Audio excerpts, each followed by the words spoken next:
Good morning, everybody, and it's Denny again at Master Teaching. This morning, I'd just like to share a small tip with you, which is really at this time of year an appropriate one, although a little time-consuming.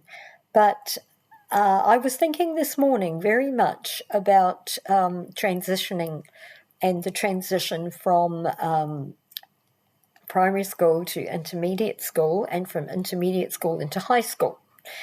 So can I just point out, and I'm sure I don't really need to point this out, I'm sure you've thought about it, but can I just remind you, if you have children transitioning into your class, that you have a think about what you can do to make them more comfortable. Now, I'm not talking about your average sort of things that, saying hello, greetings and friends and all those things. I'm sure you do all that.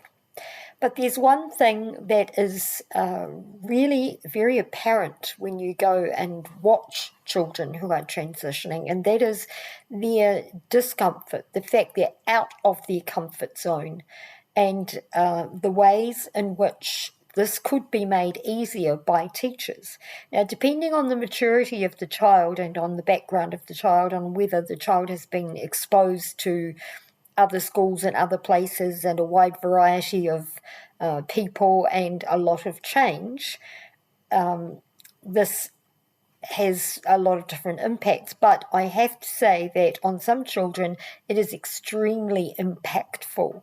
And I was listening the other day to a podcast by an Irish singer, actually, who was talking about the fact that her whole life was thrown into drugs and alcohol because she was actually quite shy as a child and had been transitioned into a high school from a primary school, I guess maybe an intermediate school in Ireland anyway, and that the expectations were so different to the primary school, and she was so outside her comfort zone. And of course, this also happens when children leave and move from one area to another. It can make it even worse. So could you think about that? Now, the thing that I thought might be worth considering is the kind of the ways in which you deliver the curriculum and the formality with which you approach that, with the kinds of delivery from the point of view that your expectations sometimes as teachers are really high in terms of maturity. Children can very often cope with things intellectually that they can't cope with emotionally and on a maturity level. So think hard about that. It would be really good to still have some of the things that they have in a primary school. For example, there's no harm in reading stories. Being a good role model and reading to children can actually really help them when they're transitioning because it's a very settling thing.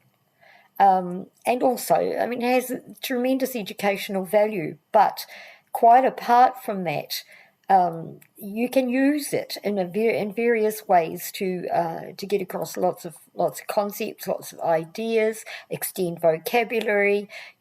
But mainly, I just think it's a lovely thing to be read a story, and it's a good way to develop a relationship with your teacher. The other thing is there are some children who are just not used to sitting so far away from their teacher. And I see a lot of that in schools. I think you could actually do a lot more to make children comfortable from that point of view as well.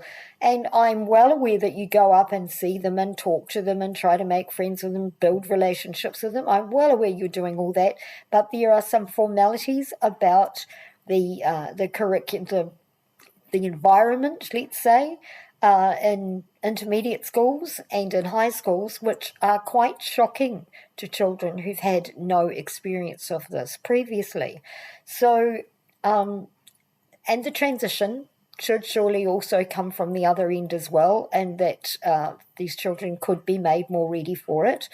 But it's not always as easy in the primary school to do that as it is to go the other way and extend a little bit of comfort from the higher echelons of the school.